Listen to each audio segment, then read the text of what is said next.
Assalamualaikum warahmatullahi wabarakatuh. Waalaikumsalam warahmatullahi wabarakatuh. Good morning, everyone.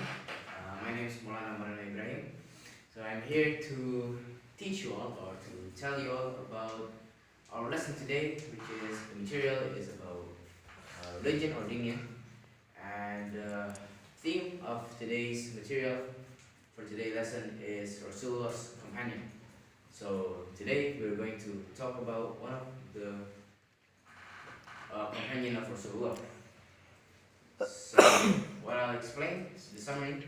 So in this learning session, I will tell you all everything about Abu Bakr as-Siddiq, which is one of the noblest or one of the best companion of Rasulullah sallallahu alaihi wasallam. So yeah, I will tell everything about him, from his name, his kunya or his noble name, his nickname or his laqab, his birth, his death, his physical characteristics, his service to the Islamic religion, and much more. So next, so his names: Abu Bakr as-Siddiq, or better known as Abdullah bin Usman. He has many names.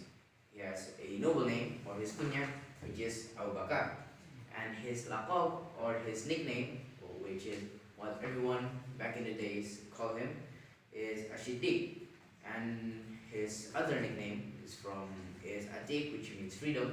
Is because he was named Atiq because he used to free slaves with his money. Because he was a wealthy trader, he has a lot of money, and with that money, he used it to free slaves from their owners.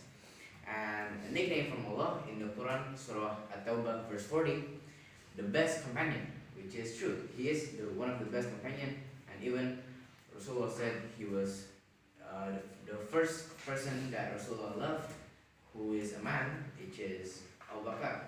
If it was a woman, of course it would be his wife. And next is his birth and or death and characteristic. Birth and death: he was born in Makkah in the year of 573 Masehi, more or less around 2 years after the year of the elephant, which was the year where Rasulullah was born. So he was 2 years younger than Rasulullah, and or at least 2.5 years. And his death as well.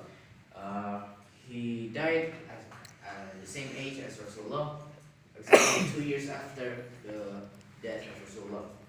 And then his characteristic, he has white skin, has a thin body, has bushy hair, a thin looking face, a raised forehead, and he often uses henna and qatan. And then his service to Islam. One of the great things about Abu Bakr is that he has done many great service to the religion of Islam. So I'm just going to mention a few. Abu Bakr's greatest service was that he was the first person to join the Islamic religion, so who is not a part of the family from Rasulullah. If part from the family, like his wife, his Rasulullah's wife, Rasulullah's children, Rasulullah's slave, that's normal. But Abu Bakr is the first person who is not the same blood or the same family as Rasulullah, but he instantly or immediately joined Islam when Rasulullah offered Islam to him. And his second service is his hijrah, accompanying the Prophet from Mecca to Yathrib or Medina, and his toughness on the day of the death of Prophet Rasulullah sallallahu alaihi wasallam. So on the day of the death of Rasulullah sallallahu alaihi wasallam, many other companions were very sad and very grieved by the death, and they couldn't believe that Rasulullah has died. But Abu Bakr reminded all of the other companions again that Rasulullah is still one of Allah's creatures, not creatures. How to say makhluk? So Rasulullah is not the God. The God is Allah, and Rasulullah is just His messenger. So yeah, and then after that, his other services before the hijrah took place, he has freed a lot of slaves. Exactly 70 slaves who were tortured by their owners. Among them were Bilal bin Rabah, Amir bin Fayrah, Zuhairah, India and his children, and the slaves of Bani Muhammad and Ubais. Okay, and the last one is one of his greatest services was that he became a Khalifa, the first Khalifa after the death of Rasulullah sallallahu alaihi wasallam, and he fought against the Murtads. And then his virtues. Besides having a lot of besides having done many service to the religion of Islam, he has also a lot of virtues. The first is Abu Bakr is the best human being after Rasulullah SAW. So there's a hadith from Ibn Umar radiallahu anhu that explains about this statement. The hadith is, we once chose the best person during the time of the Prophet Muhammad SAW. We then chose Abu Bakr. After that we chose Umar, and then after that we chose Usman bin Affan radiallahu anhu. Hadith Riwayat Bukhari. So Abu Bakr being the first Khalifa, Umar being the second, and then Usman being the third. It all because Abu Bakr was the best human being after Rasulullah. Umar was the second best, and then Usman was the third best. And then after that, Abu Bakr actually was the person to accompany Rasulullah in the cave Thur when the Quraysh were chasing them. So, in short, Abu Bakr and the Prophet were running away from the Quraysh who were chasing them, and they hid in the cave called Cave Thur. And in Cave Thur,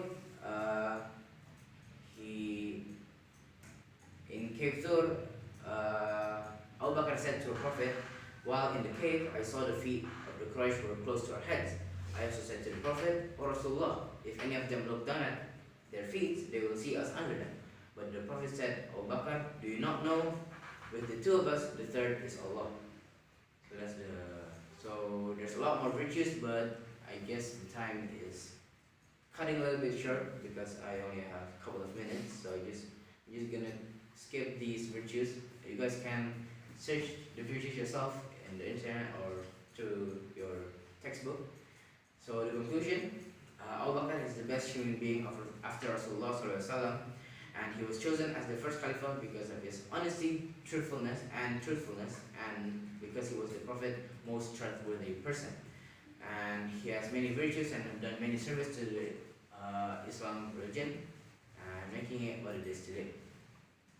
So yeah, thank you very much for listening to my for today's learning session, and thank you very much for listening to what I have to say.